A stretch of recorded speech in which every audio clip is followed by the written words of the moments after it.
Now to 24/24, the latest 2024 campaign news in the last 24 hours, a sneak peek ahead to the next 24 hours. First up, former President Donald Trump has a stalker. Who is it?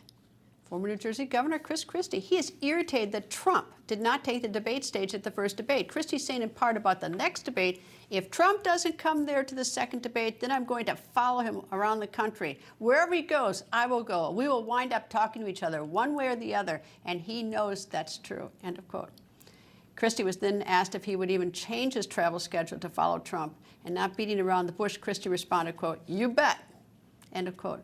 Next up, yesterday, former DNC chairwoman Donna Brazile on an ABC show giving a warning to Democrats about the upcoming 2024 presidential election. Yeah.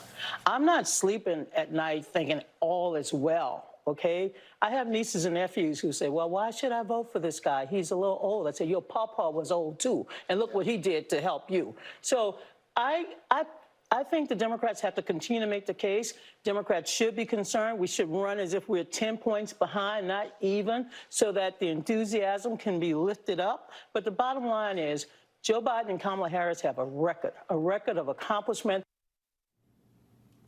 Next up, President Biden might be feeling more at ease. This because Democratic California Governor Gavin Newsom was on NBC quashing rumors that he might be running for president in 2024. I think the vice president is naturally the one lined up, and the filing deadlines are quickly coming to pass. And I think we need to move past this notion that he's not going to run. President Biden is going to run, and looking forward to getting him reelected. And am I supposed to interpret that comment about the vice president, that if for some reason the president chose not to run at this point, well, that's everybody rallies around her? It's the Biden-Harris administration. Maybe I'm a little old-fashioned. Yeah, maybe I'm a little old-fashioned about. Well, presidents and vice presidents. I was a lieutenant governor, so I'm a little subjective. So you can't imagine ever having to run against each other? Of course not. By definition, won't happen. But I've said that 1,000 times. And on the other side of the aisle, another governor is talking, this time Virginia. Republican Virginia Governor Glenn Youngkin is not completely closing the door on a potential 2024 run. Youngkin told the media, quote, "I have been really clear. I am so focused on 2023. It is the most important election in the nation, in my view. We have a chance to demonstrate that common sense, conservative policies can, in fact, result in great outcomes." Well, as I've said, I'm not in Iowa at the state fair. I was actually at the Rockingham County Fair, and yesterday I was supporting one of our delegates outside Petersburg. I am campaigning in Virginia for Virginians, not around the country, end of quote. So Governor Youngkin is not really a no, but at least not yet. But by the way, to avoid confusion, Virginia is just one of the 5 states that conducts off-year elections, meaning that those are held when no federal elections take place. Thus, the 2023 election in Virginia is what the governor is talking about.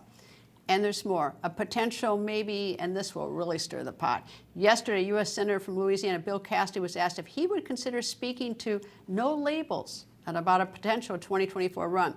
This question poised to him since Senator Cassidy has been attending the No Labels events. No Labels is a political organization that is pushing for a third-party independent presidential candidate. Here's what Senator Cassidy said. Depending upon who the candidates were. We're looking at Biden and Trump. Yeah. And is that suddenly appealing? If they came and spoke to me, I would certainly speak to them back. We could have a setting in which someone has been convicted and someone else shows signs of mental decline so significant, 70% of the American people are already thinking he's too old. He is not being transparent like some are in terms of revealing the test. There is an actual need to know what's going on, and we're not being told. With this, should there be another option for the American people? And I think plausibly there should be. And moving down, looks like 2 candidates are not big spenders. Check out this frugal headline from Bloomberg. Nikki Haley and Mike Pence rise in the polls without spending too much, end of quote. The article goes on to say, in part, Mike Pence drives his Ford pickup truck to meet donors near his hometown in Indiana. For the first Republican debate in Milwaukee, former South Carolina Governor Nikki Haley stayed at a hotel that typically charges about $100 a day. These 2 Republican candidates running low-budget campaigns are climbing in the polls at the same time the Florida Governor Ron DeSantis, the candidate whose operation started with the most money, is seen his support fade away, end of quote. Neither the low spenders, former Vice President Pence, nor former South Carolina Governor Haley are close to actually leading in the polls, but they have gained a little steam, and of course, it's still early. And lastly, over the weekend, while her boss was out of the country, Vice President Kamala Harris threw a party at the White House. The occasion? To celebrate the 50th anniversary of hip-hop. Here is the Vice President, and the hip-hop song is rapper Q-Tip's 1999 hit, Vibrant Thing.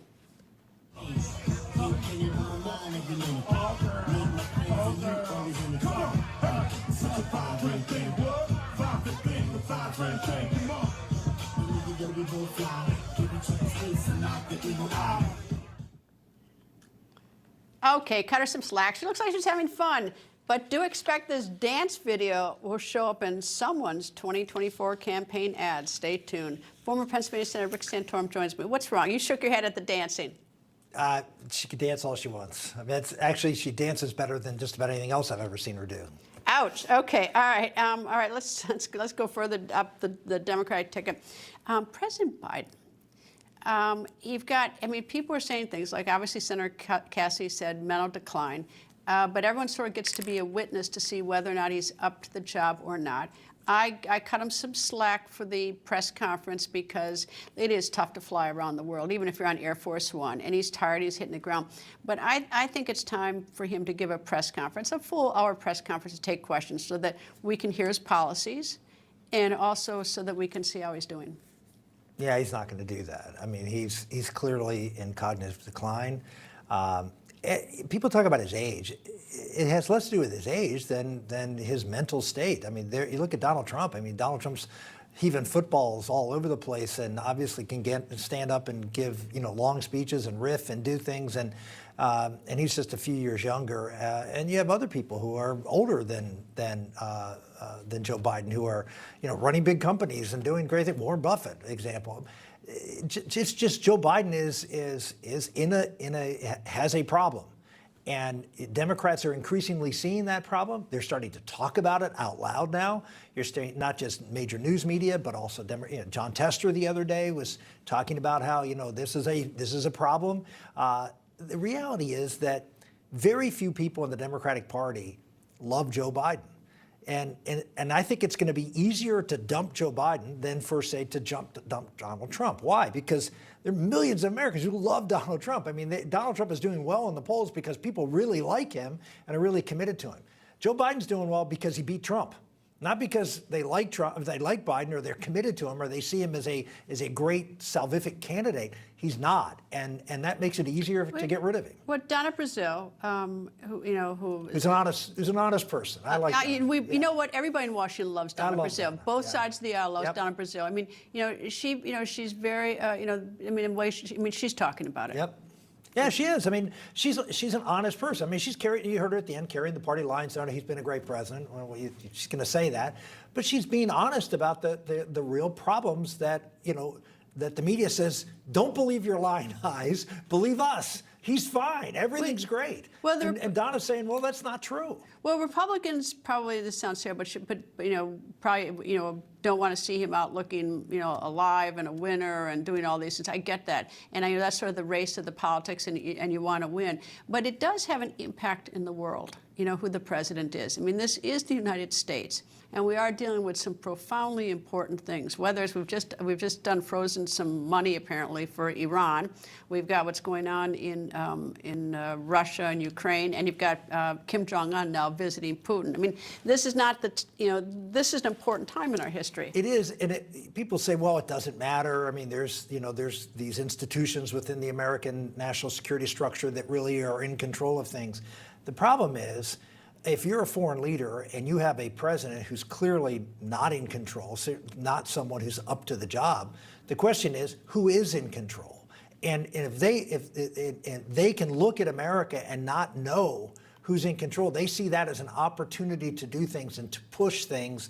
And you're seeing it. I mean, you saw it with the invasion of Ukraine. You're seeing it with China and their aggressiveness against, well, first Hong Kong and now Taiwan. I mean, they see this as an opportunity to push the envelope to find out if there's really anybody standing in these shoes, or if Joe Biden is in fact the paper tiger he's proven to be so far. And I don't think the videos of our American cities or the borders being overrun or in any way sort of helps it on the world stage. Weakness. Senator Rick Santorum, thank you.